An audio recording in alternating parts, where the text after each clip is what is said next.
Feel like we're taking off on a plane. Ready? Dana? Okay, I'll let everyone in. Okay? Yeah, mute yourself. Okay.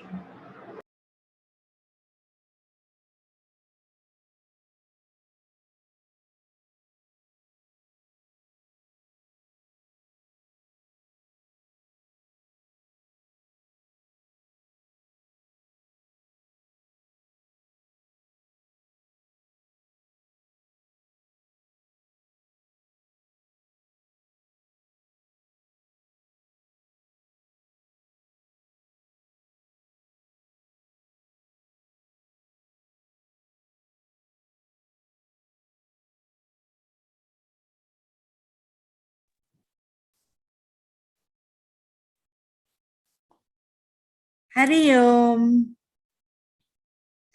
Vanakkam, Swagatam. Chinmaya Devotees Society welcomes you all to the talks today on the Bhagavad Gita, chapter 12, Bhakti Yoga. We usually have the Geeta Yagna live, but this year, due to the scenario, the pandemic, we are bringing this online to all of you. So we are highly honored to have Swamini Supriyananda ji with us. We absolutely love the way she explains, whether it's Vedanta or Gita, we can imbibe it easily, understand it extremely well. Swamini ji is a former psychologist from Australia and is currently the Acharya of our Chinmaya Mission Center in Hong Kong.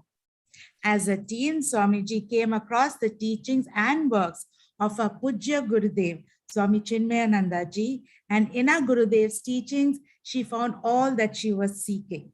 In 1998, she devoted herself to a life of service and undertook the 2-year Vedanta course at Sandipani Sadhanalaya in Mumbai. In her journey of inspiring the masses, Swamiji has used a variety of mediums to spread the knowledge of Vedanta as well as the Gita.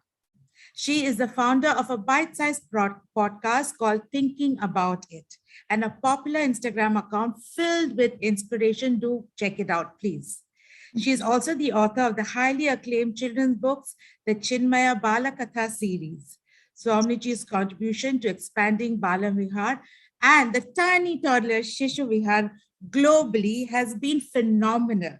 Children absolutely love Swamiji, and so do we. Starting today until September 19th, we have these talks daily from 8 to 9 p.m. Malaysia time and 5:30 to 6:30 India time. We look forward to this series and hope to understand and imbibe as much as possible through this chapter of Bhakti Yoga. Welcome, Swamini ji. Over to you. There you go. Start with Shanti Mantra.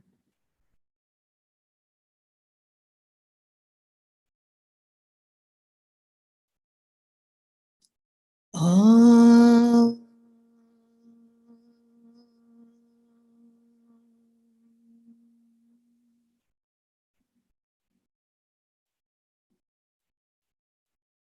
Om.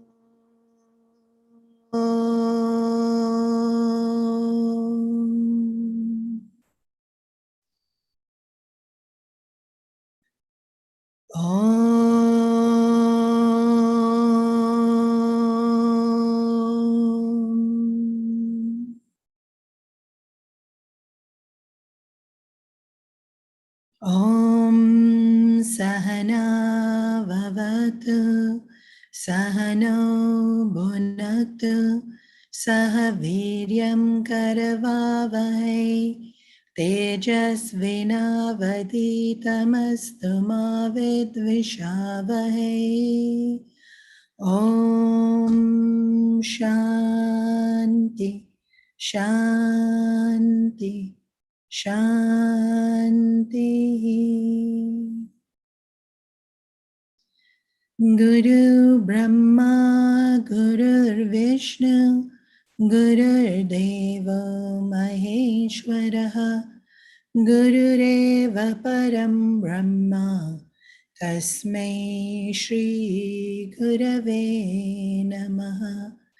Chinmayam Vyapiyat Sarvam Trailokyam Sacharacharam Tatpadam Darshitam Yena Tasmai Shri Gurave Namaha.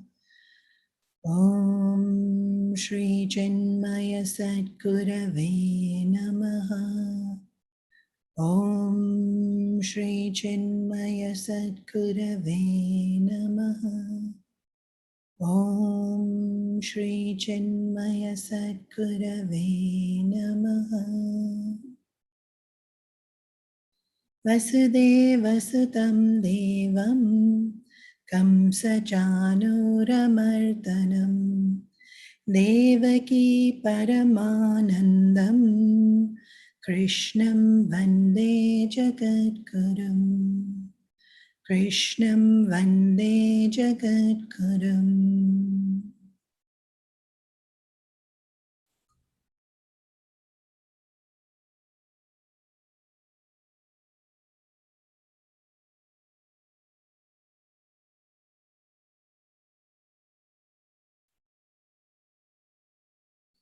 Carry on.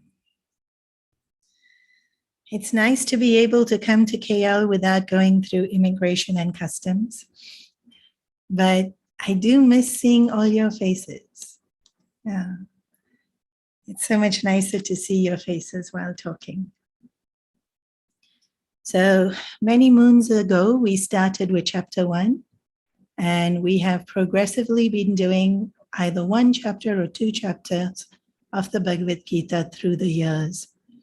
I think I started chapter 1, where we saw Arjuna's dilemma and heartache, his concerns, his devastation. And we saw too that he's in the middle of the battlefield. And so there's nowhere to go. He had to face this situation because the battle had already started, even though he did want to leave. And then as the verses of the Gita or the chapters of the Gita progress, we saw the teachings of Karma Yoga, what is renunciation. We were introduced to the techniques of meditation. In chapter 7, we saw the introduction of seeing the Lord in different aspects of creation, and also to be able to understand the presence of the Lord in the varied things that we do and come across in our lives. In chapter 8, we saw more about the cycles of creation, the moment of death, and what an incredible impact that has on our spiritual journey. Chapter 9 is soaked with devotion and reassurance from the Lord. And then chapter 10 and 11 almost go together, where we see in chapter 10, God as the many, and in chapter 1, the many in this one supreme Ishvara form with the Vishwarupa Darshan. And so this spectacular sight that Arjuna has just seen, chapter 11 starts with Krishna talking about the different forms, like see me in splendor and see me. And Arjuna requests that actually, I want to see you traditionally the way we see, like in calendar art, when we hear about Lord Vishnu as Shankha Chakra Gada Padma.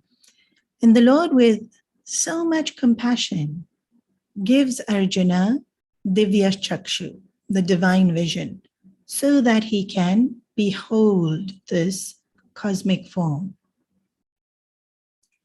And at first, Arjuna is filled with wonder and awe and reverence. And then he is scared at seeing this incredible sights, because in the cosmic form, not only is there the beautiful, but there is what we would consider to be terrifying, right? And, we don't need to see Vishwarupa Darshan.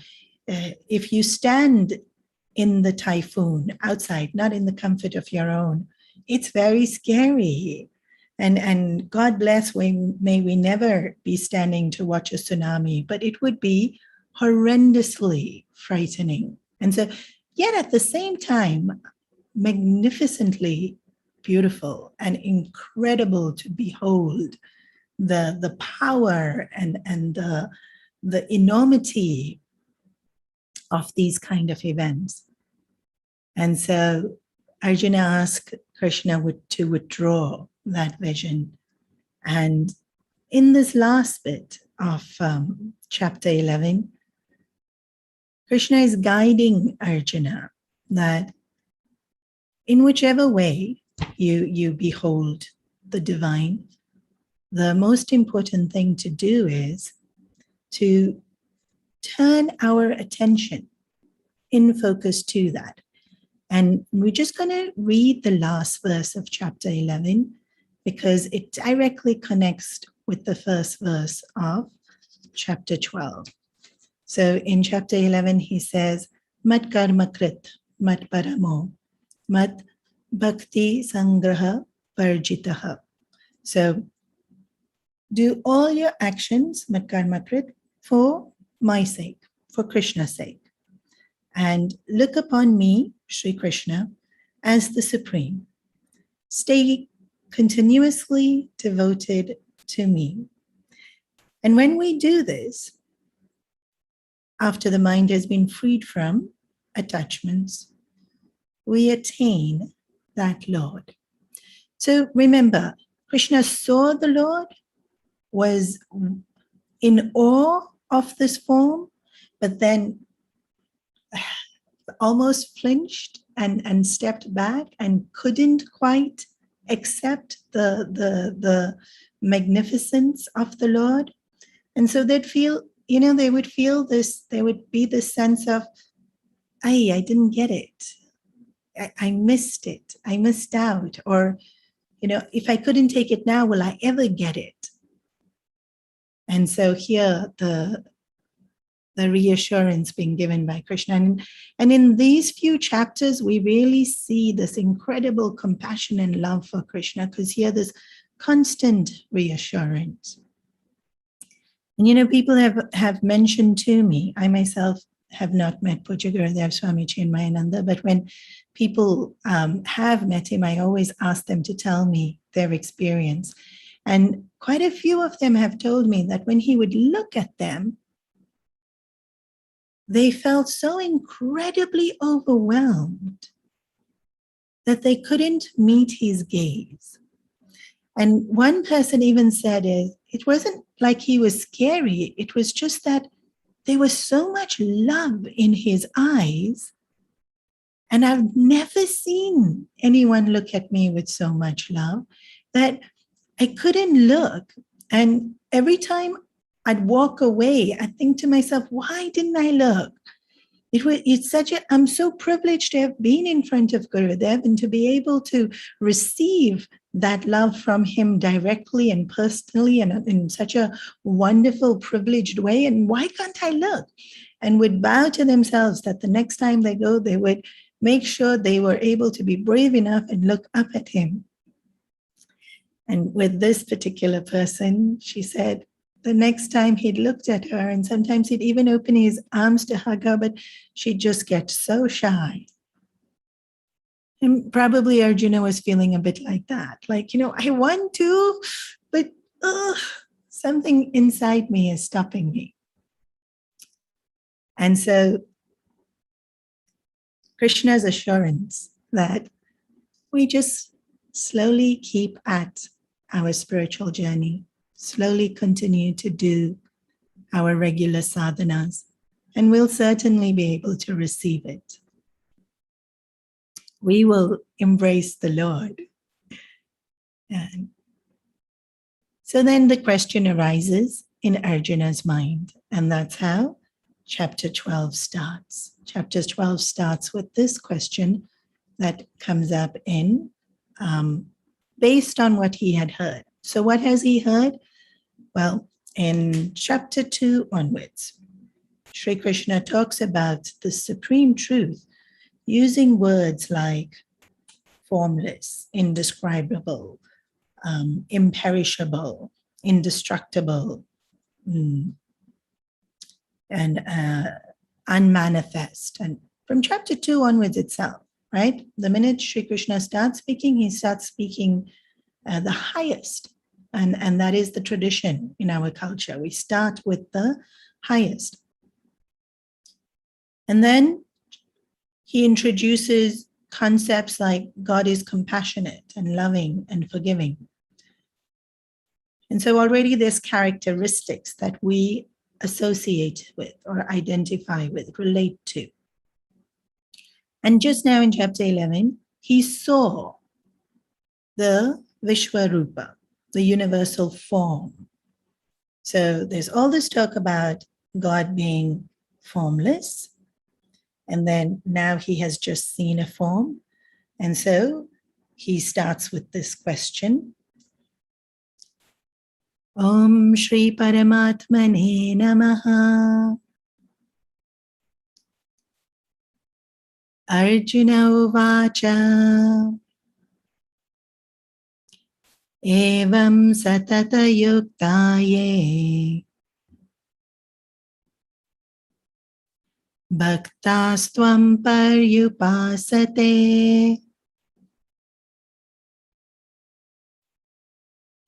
Ye chapaksharam avyaktam.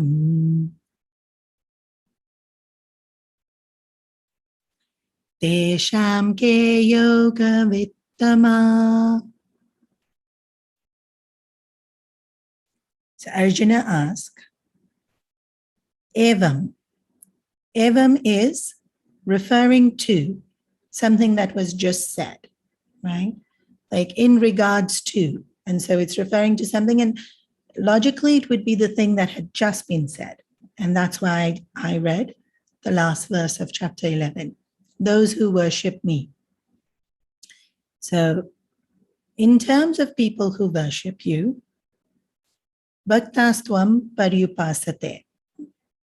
There are bhaktas, people who love you, and they do upasana. And this word upasana is very, very beautiful. Upasana means to sit near. And we see that we might physically be sitting near something, but we don't necessarily connect or feel close to that thing or to that person. But we feel very close to whatever it is we're constantly thinking about. And so upasana is not the physical sitting close to, but wherever the mind is sitting. And upasana is also a continuous, unbroken thought, like the falling of ghee or the falling of oil. So those devotees who worship you, whose mind is filled with you. You know, sometimes now, thanks to modern technology, we have WhatsApp and FaceTime and Zoom and so many other ways in which we can be in touch. That there are people whose family is halfway around the world, or their beloved or their friend is halfway around the world, and they know more about what's happening in that house, which is in a different continent, than they do with their friends and what's going on in their local city. And so beautifully now, with even talks being on YouTube channel, there are people all over the world, whether it be in Kenya or New Zealand, and they know exactly what's happening in Pavayashram. You know, and you know, it's, even if Guruji in one of the talks or puja has put on a shawl, then everybody, oh, it's cold in Bombay, because we saw the puja and, you know, it was live and Guruji is wearing a shawl. And so it's amazing, because it's, even though it may be a different time zone, we totally in tune that, oh, class is going to start. Oh, the puja is going to start. And so I may be sitting in whichever continent I am, but upasate, my mind is connected to this thought of. And when the thought is of the Lord, of satsang, of Guru, that's upasate. If full time I'm sitting here and thinking, when is the next song going to be released of the famous rock star, then that's, yeah, you love them, great, but we wouldn't call it upasana. Yeah, because that continuous thinking, upasana is when it purifies us. So continuously thinking and feeling very close to that which purifies us. Bhaktastvam paryupasate. So what do bhaktas do? Upasate. This chapter from all the 18 chapters is called Bhakti Yoga Nama. Actually, Vedavyasa didn't name the chapters. It was named later on by very learned people also to help us to be able to identify it. And Bhakti has already come in the Bhagavad Gita, not that we haven't seen indications of Bhakti previously. And so why this chapter is called Bhakti Yoga? And Guruji says it's because it tells us so clearly what is Bhakti, how to practice it, what are the obstacles in Bhakti, and how to remove those obstacles in Bhakti. So what is Bhakti? The Bhakta does upasana. So Bhakti is when we engage in activities that help us stay connected to the Lord. Sometimes when people are explaining the Bhagavad Gita, they create very solid,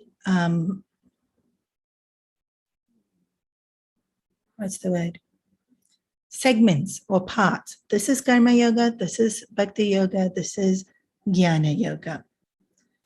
But they're really not such solid distinctions. So even right now, who is a bhakta? One who does upasana. What was those upasanas? Like, so sitting near the Lord and the constant thinking of the Lord. So something like japa would be upasana. Is japa an action? Of course it is. So actions, karma yoga, but it's upasana, is it bhakti yoga? And then while you're doing your japa, do you need to know how to do the japa? Definitely. Well, maybe japa not so much, but because it's very intuitive and it happens very naturally. Puja, Ganesh Chaturthi going on, such a beautiful, auspicious time for us to be in satsang. We want to do Ganesh Puja. Puja is bhakti. Everyone will say that. Is puja not an action? Of course it is. Do I need to know how to do puja? Definitely. Like I said, japa, maybe I can intuitively learn, but puja has step by step by step. You need to learn the mantras, you need to learn the pronunciation of the mantras, you need to learn the mudras, you need to know that you have to have showered before you start the puja. And then if you really want to be fulfilled and grow from the puja, to understand the symbolism. And so isn't all of that knowledge? And so, wait a minute, isn't knowledge jnana yoga? So which one are we doing? Jnana yoga, karma yoga, or bhakti yoga?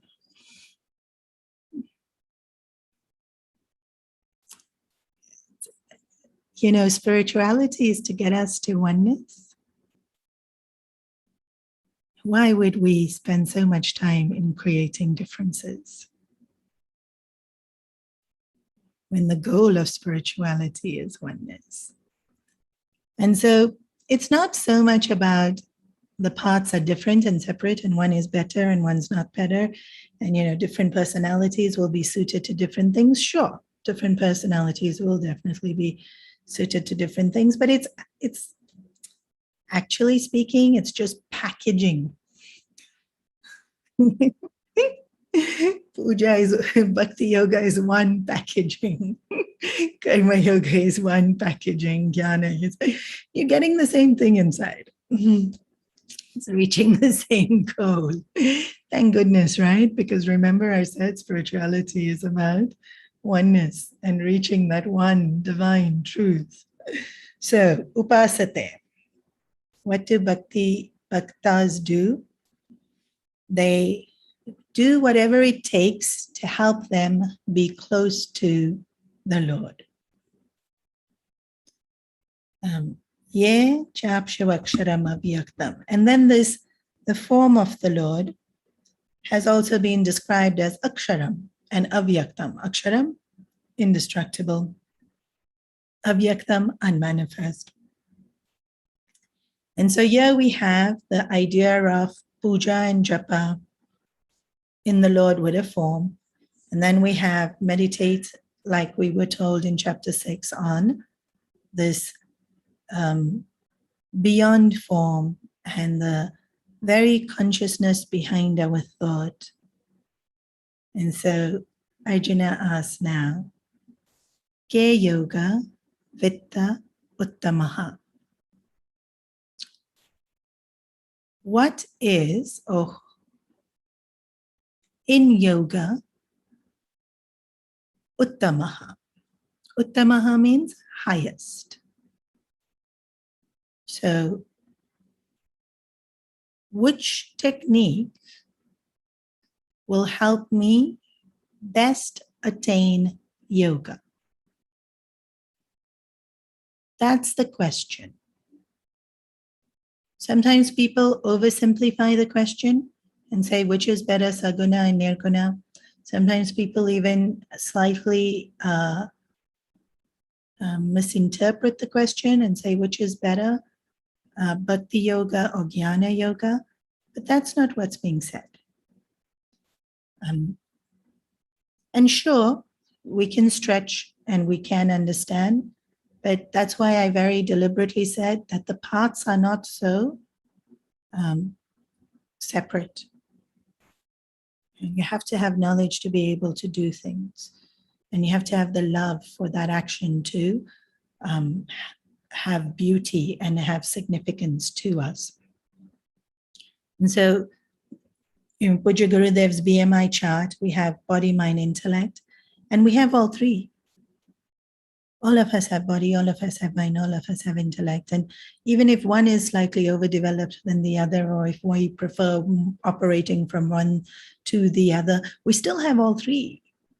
And we still need to nourish all three and align all three.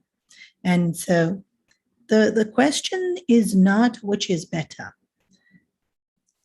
Tesham ke yoga vimuttamaha is, what's the best form of yoga? Yoga means to unite.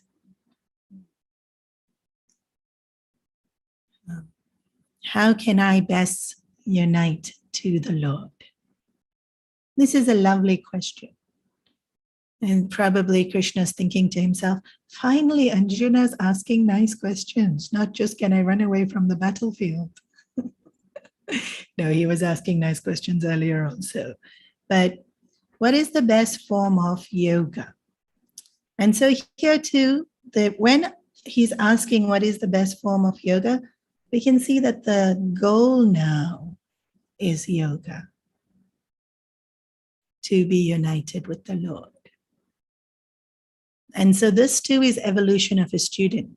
Chapter 1, what was the goal? Run away from difficult situation. Even if we progress out of that goal of run away from difficult situation, goal would turn to, I have to win this war. And now what's the goal? to perform yoga. And this is beautiful because this really shows maturing of our spiritual personality. Because we too, and maybe we're not completely there yet, we'll still want to run away from things. We don't want to deal with things. Even, I teach teenagers, and then you'll tell them something and they'll be like, whatever. Why do we say whatever like that? It's because don't want to have to deal. Don't want to have to commit. Don't want to have to care. We don't want to have to care because caring means we might get hurt, and caring means so much work. And so this avoidance or this denial. And then, of course, all of us have our ambitions we want to attain in our relationships, in our career, in our, even in terms of our spirituality, we set goals and we want to attain it. And then we mature to coming to understand that every action is a stepping stone for me to be able to live in divinity, experience divinity, and shine that divinity to the rest of the world. So this is Arjuna's question. And Sri Krishna has done previously. He doesn't necessarily answer the question. And this is one of the signs that shows how Krishna is actually a really good teacher. No, a teacher should answer the question. A teacher should understand what's being asked and answer what's intended for the student to take the next step in the spiritual journey.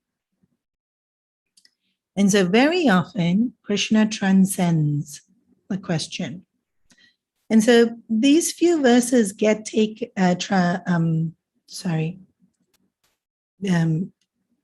there is different interpretations to the next few verses. I'll do the best I can to be as simple as possible, but as true to the verses as possible. But the main thing here is understanding that in spirituality, nothing is rejected. We don't reject karma yoga, we don't reject bhakti yoga, we don't reject jnana yoga, we don't reject form, we don't reject formless, there's no rejection. Because the Lord is so complete and everything just fits in to the Lord. And in fact, if in our personality, if we reject something, whether it be within us or in the world outside, we already can't be complete. The minute something is rejected, we can't be complete. So we saw that spirituality is oneness, and this oneness is also wholeness. And sometimes people like to play with words. And so the Swamiji that taught me would say holiness, as in His Holiness Swami Chinmaya H-O-L-I, holiness, is also wholeness, W-H-O-L. So holiness and wholeness equal. To be holy is to be whole, and nothing's excluded or rejected or dismissed in that wholeness. So whatever, and that's why the question's not which is better, because the minute we say which is better, unfortunately, human psychology, we want the better one and we look down on the one that's not better.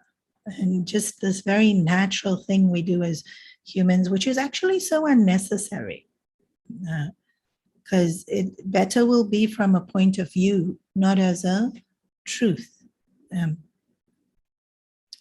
And so, firstly, there's a place for everything in the spiritual journey.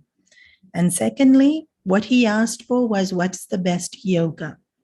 And what's the best in terms of yoga is wherever our mind is absorbed. When our mind is completely absorbed in something, it stays single-pointed. It gets, depending on what it's absorbed in, and hopefully something higher, then it gets purified. And it eventually transcends. So even when people get completely absorbed in work, their mind transcends. If somebody loves dancing, singing, art, sculpture, and they get completely absorbed in that, we transcend our mind. And so for yoga, what we want is absorption of mind.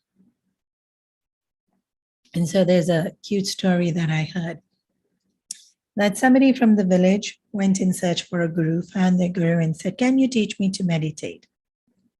So the guru said, "Yes, sure," and gave him the japa and told him to go and repeat the japa. Very sincere man, really tried to do the japa, but his mind kept wandering, which we can all relate to so easily. And then thought, I don't think this is working. And so goes back to his guru and says, "This mantra is not working. I can't concentrate on it. Please help me." So the guru said, "Well, okay, let's see. What do you love? What do you really, really love in this world?" The man said, "My cow." So the guru said, "Okay. Well, why don't you try meditating on your cow?"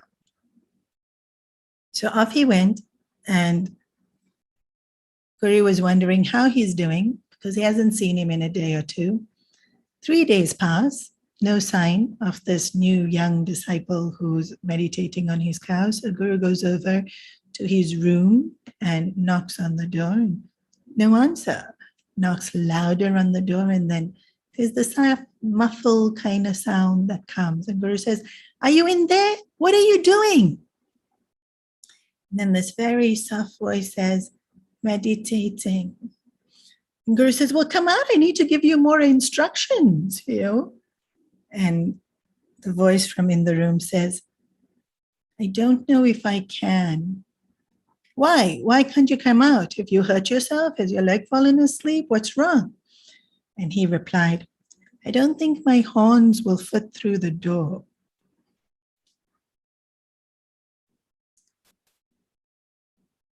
When our mind gets absorbed in something, we become that. We actually become that thing.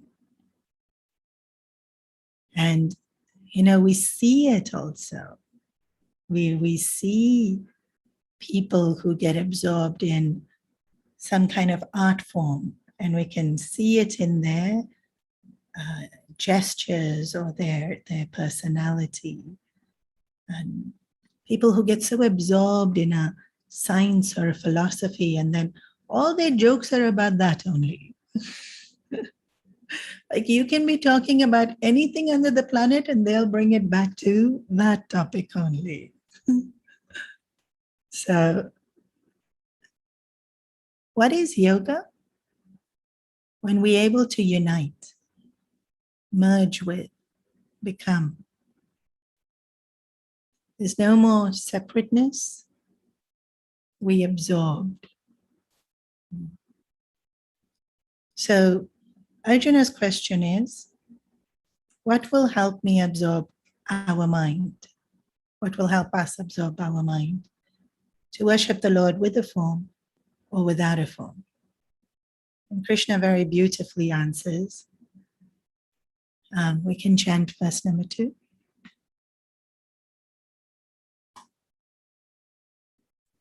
Shri Bhagavanuvacha Maya Veshya Mano Ye Mam Maya Vesha Mano Ye Mam Nitya Yukta Upasate Nityayukta upasate. Shraddhaya parayopetaha. Shraddhaya parayopetaha. Te me yuktatamamataha. Te me yuktatamamataha.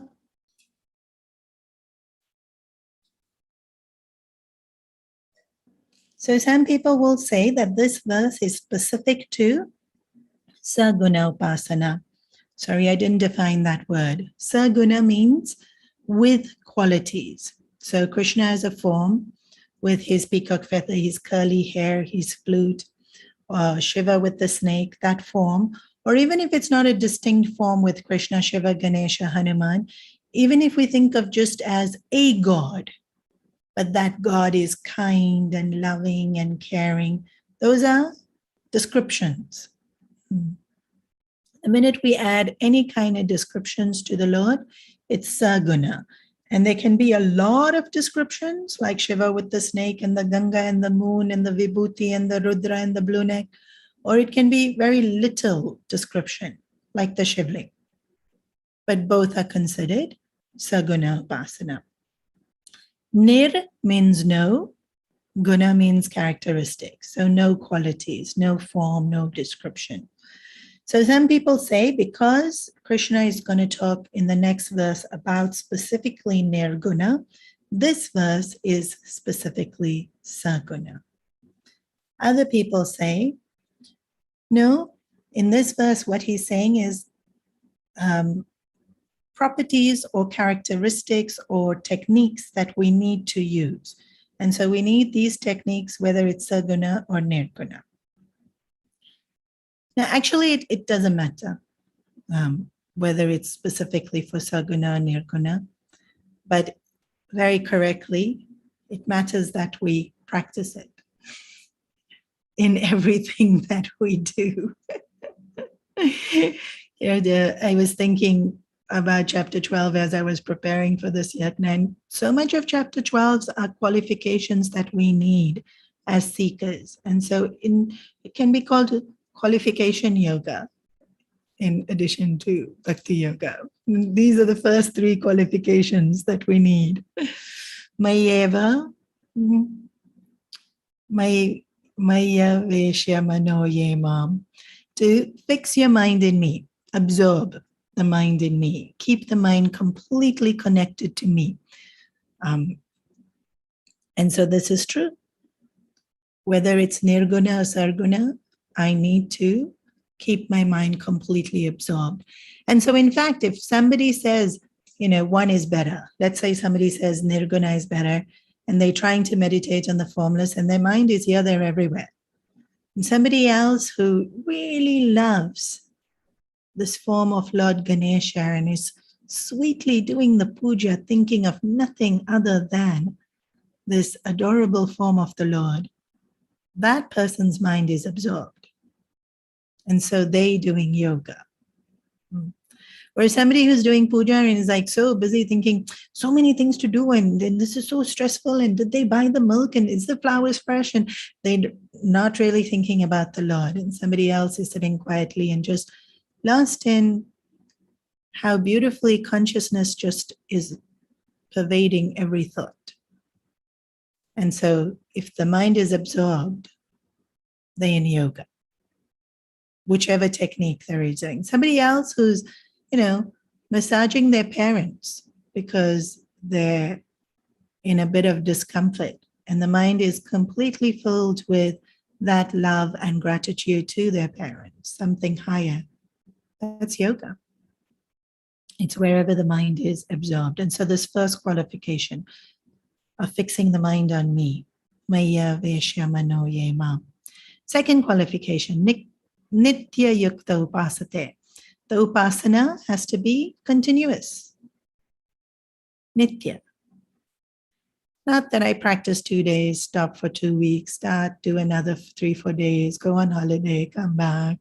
Oh, then lockdown, too much, too sad to meditate. So you don't meditate for another month. And then, okay, I'll start again, meditate. do japa for 2-3 months, and then, oh, new series has been released on Netflix, let me watch that. Then no meditating for the next 3 days while I'm binge watching the series. And then, okay, series is over, chalo, let me meditate. But while I'm meditating, I'm thinking of the series that I just watched. This is not ideal. Stop, start is not ideal. And this is true with anything, right? Stop, start is not ideal. We lose momentum. And if you like me, you dread starting again. There's this, tomorrow, we'll start tomorrow. Whereas if you're just doing it, even when you're really, really tired, you'll just do it. It becomes, it's not effortless, but it becomes easy to do because just the momentum is there to do it. And somebody was talking to me the other day, and they do their Hanuman Chalisa every day, and then they do some other spiritual practices here or there. And there was this one day where they forgot to do the Hanuman Chalisa, and they had a book which they opened every day, and they took out a quote or a vachan.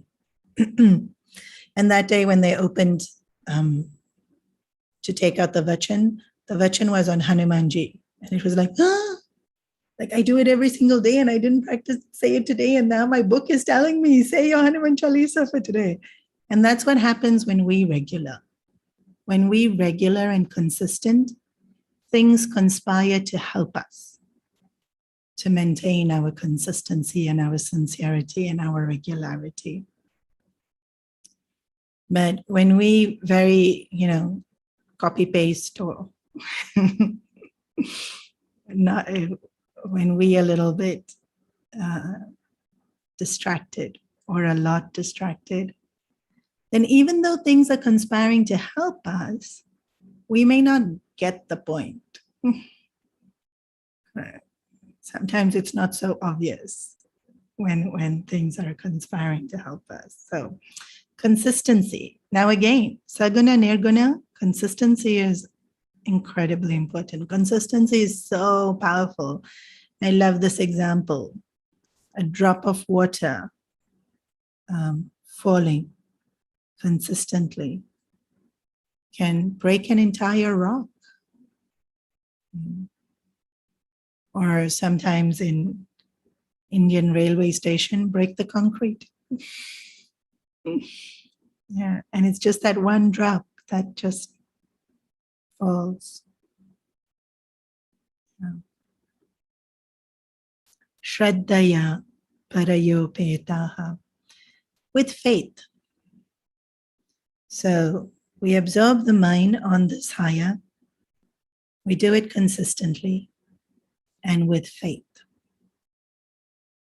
And faith is such a great asset on our spiritual journey. And Gurudev himself in the commentary has quoted, faith is my belief in something, I do not know, so that I may come to know what I believe in.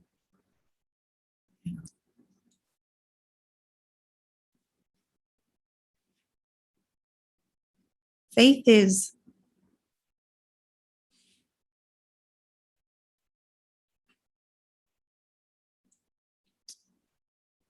with us as the devotee. Faith is the belief that we can do upasana. We can reach the Lord.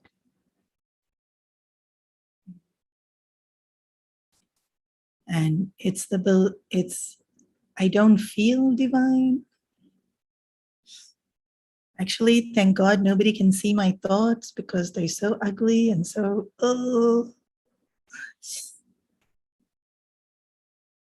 But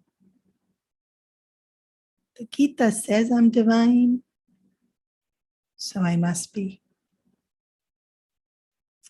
This is faith from our point of view. But faith is in ourselves in this example, and faith is that there is a higher.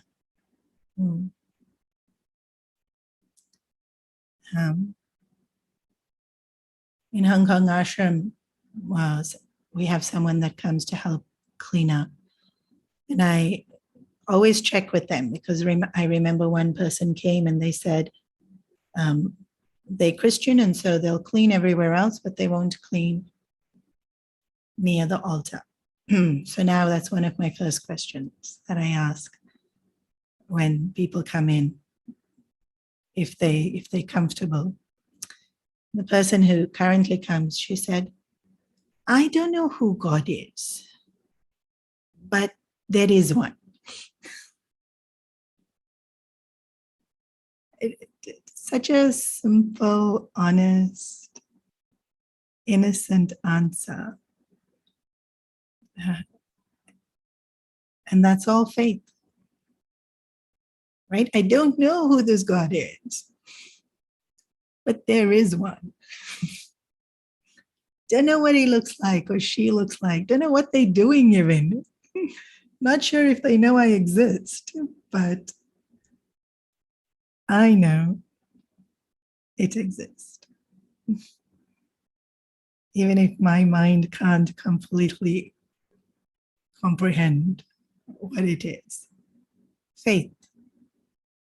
Faith is, I'm willing to believe, I'm willing to work towards something I can't quite reach right now. But I know it will be reachable if I just keep going. Yeah. So these are the 3 qualifications. And then the next 2 verses is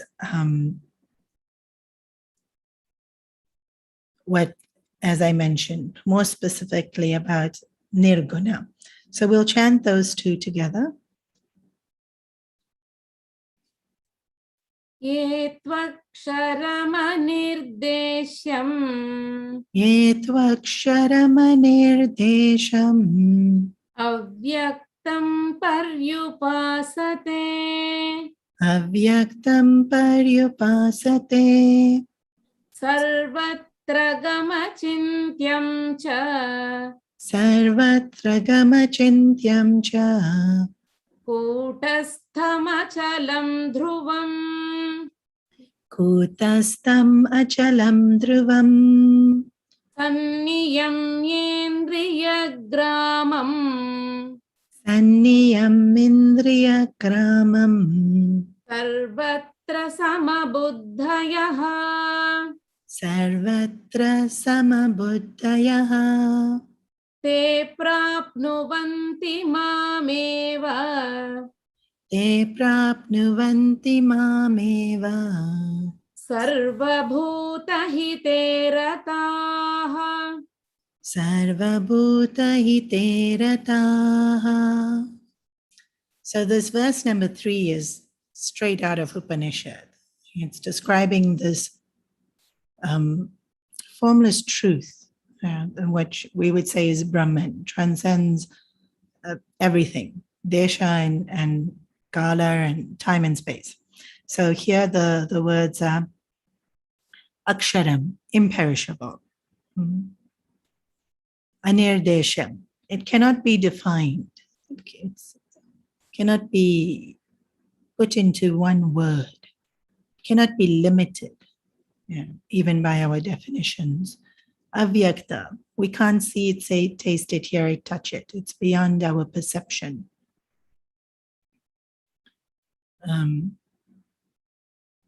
Sarvatra, all pervading. In Balvihar language, I say everywhere, all the time. God is everywhere, all the time.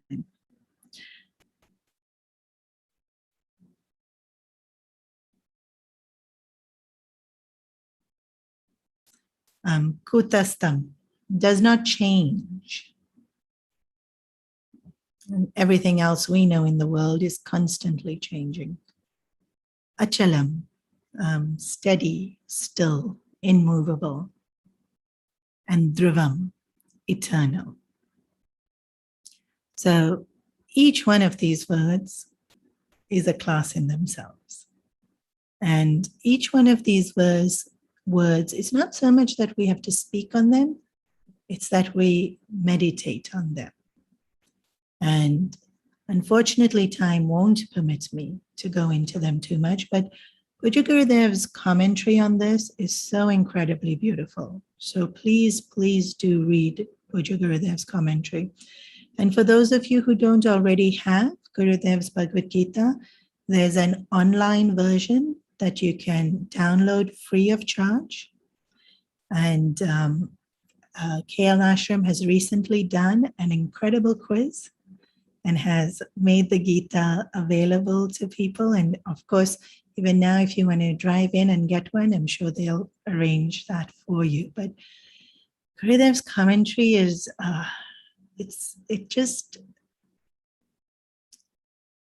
so clear, so precise, and it invokes so much reverence and awe for the Lord. And literally, you can read the description of Achalam and sit down and meditate on it, because the way he's written it is meditation itself. And Gurudev, being a journalist, would have been in that meditative mood as a journalist, but then his writing on the Gita which have made him even further a meditative mood. And so you can really see it as the words just float out into the off the page into our understanding. And so somebody meditating on these qualities of the Lord, what do they have to do? Sanniyam indriya gramam, control their senses. What was the quality we saw earlier? Fix your mind on me. Maya vesha mano memam. Now, can we fix our mind on the Lord if our senses are not controlled? We can't, right? Senses have to be controlled for us to fix the mind on the Lord. So that was Saguna, and this is Nirguna, and there it said, fix your mind on me, and here it's saying, control your senses. Tomatoes. We have to control our senses and fix our mind. Sanniyam indriya kramam sarvatra samabuddhayaha, making the mind equipoised. This one's a little bit different. Nitya yukta upasate was constantly practicing. Here the practice is, so it's still a constant practice because it's saying samabuddhayaha, like constantly keep your mind equipoised. There it's constantly do your upasana. Here, constantly the upasana is in our mind, because samabuddhaya doesn't mean I'm equipoised today and tomorrow I don't. Equipoise means I hold that mind in that state of poise. Now, the word poise is such a beautiful word. It doesn't translate well, but even when someone is sitting poised, there's a stillness about them and an elegance about them. The mind that is poised also has a stillness about that, and there's this richness in that stillness of the mind. So when we're wanting to meditate, the mind has to be completely still, which makes sense. How to meditate on something so subtle like achalam, immovable. If the mind is moving, now we can't meditate on the unmoving when we ourselves are moving. And then the last qualification here for nirgunaha is te prapnuvanti mameva. So this one's different. In Saguna, it was said faith. I don't know the Lord, and so I have faith. Here, when I can see the Lord as anirdesham, and all these words that have just been mentioned in this last verse, kutastha sarvatra, then I have incredible insights. If I'm already meditating on that, I already have a lot. Faith has already helped me to see the Lord. And so here the qualification is serve other people. Te praptu mam eva sarvabhuta hiterataha. Sarvabhuta, for the welfare of other beings. When I don't know yet, I need faith. When I know, I need to serve. That's the only one that's really different. The other qualifications are pretty much the same. Purify the mind, concentrate your mind. Have discipline, have sincerity. Krishna's question was, what's the best yoga? Sorry, Arjuna's question was, what's the best yoga? Krishna's answer was, qualities.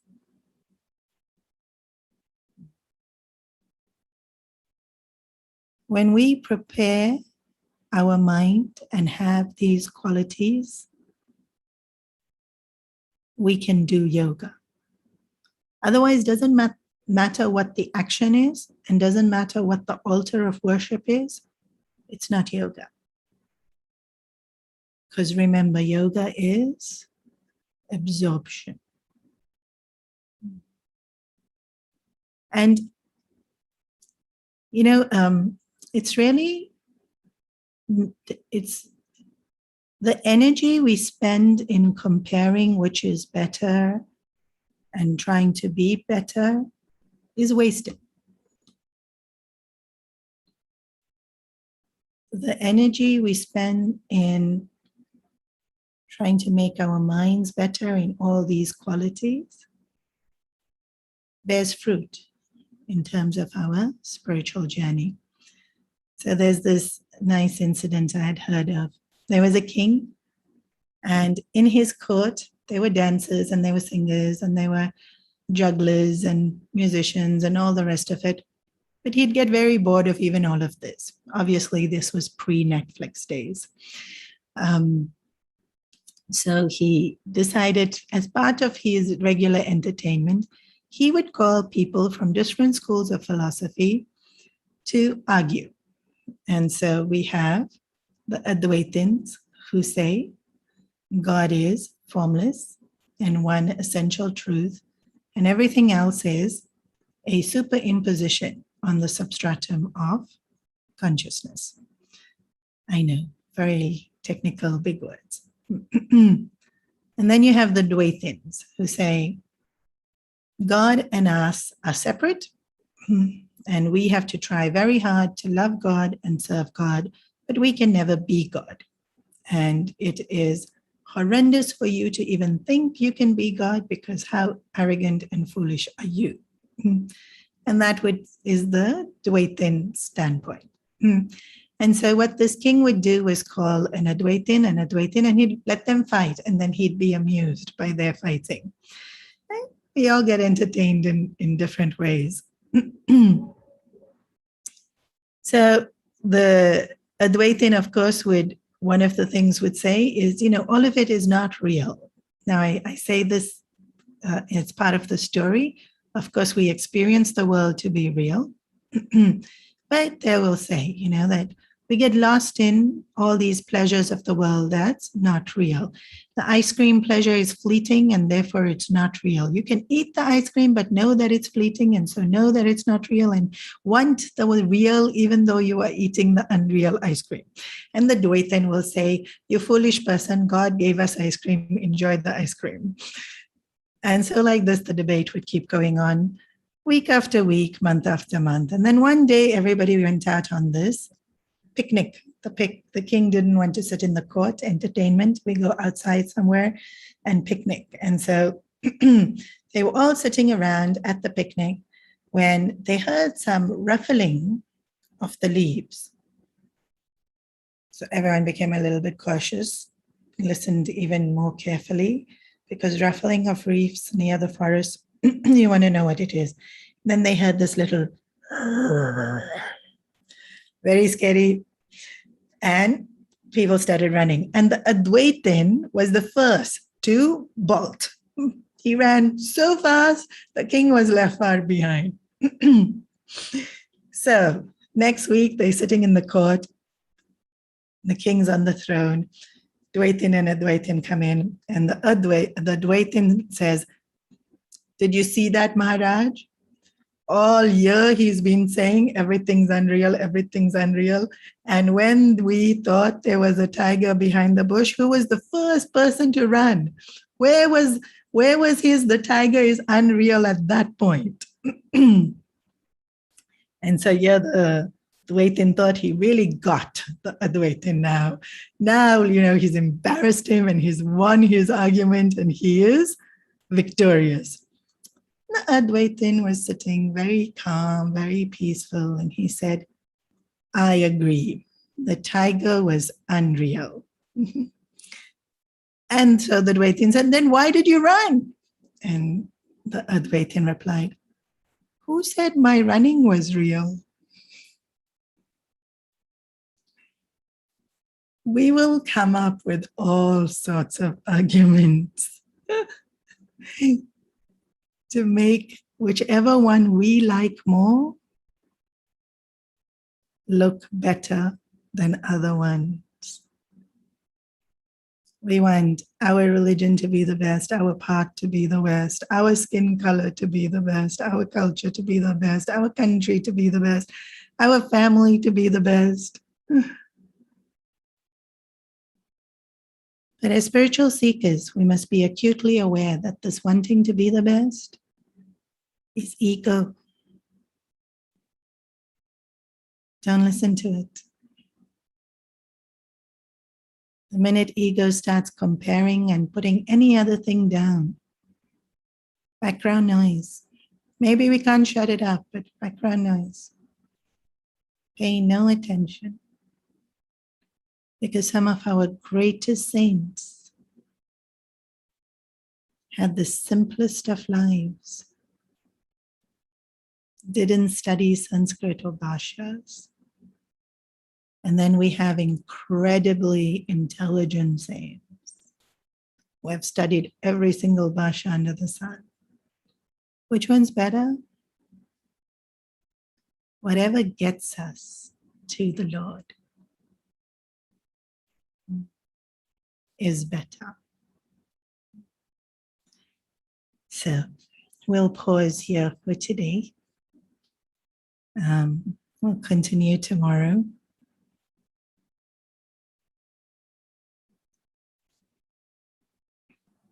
Do we have Thank you, Swamini ji. That was such a beautiful gyan that you explained to us today, to be absorbed and connected to the divine in our daily activities that we do. That is so important.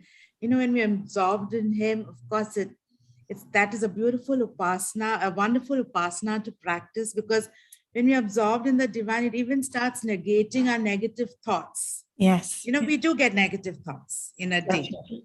So when we are absorbed and connected, I think it's such a beautiful practice to just keep negating all your negative thoughts. And what can be more beautiful than that?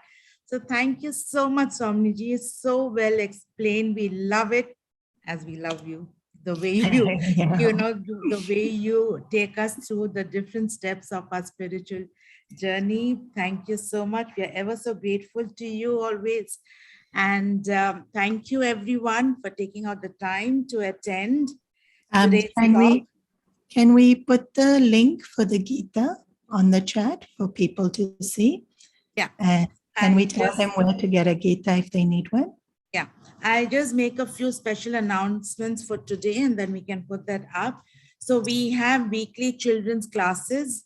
It's the Bal Vihar. Then we have chanting classes. We have adult study classes on the Bhagavad Gita and other texts as well. So the information is on the screen.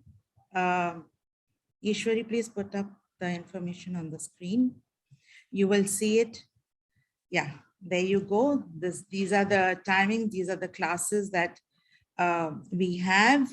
And the information is also available on our website, Facebook, Instagram, all the Chinmaya Malaysia handles.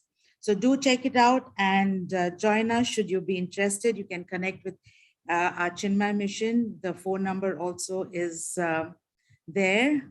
That's the number 012-588-0228. So thank you so much. That's all for today. Swamini ji, anything else?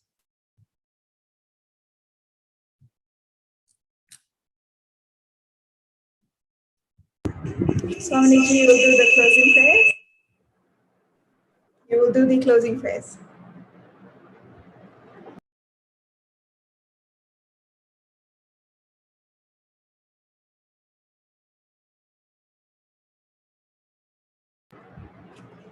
Purnamadaya Purnameva Avashishyate.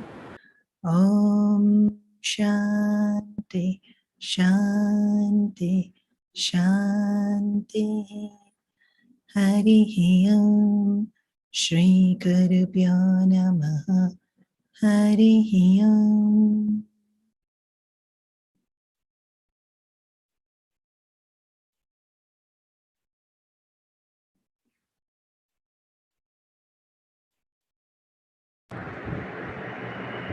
Hari Om everyone.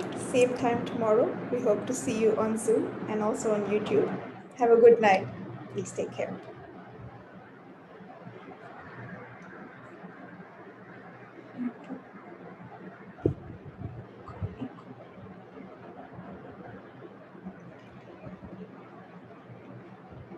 Should I end it?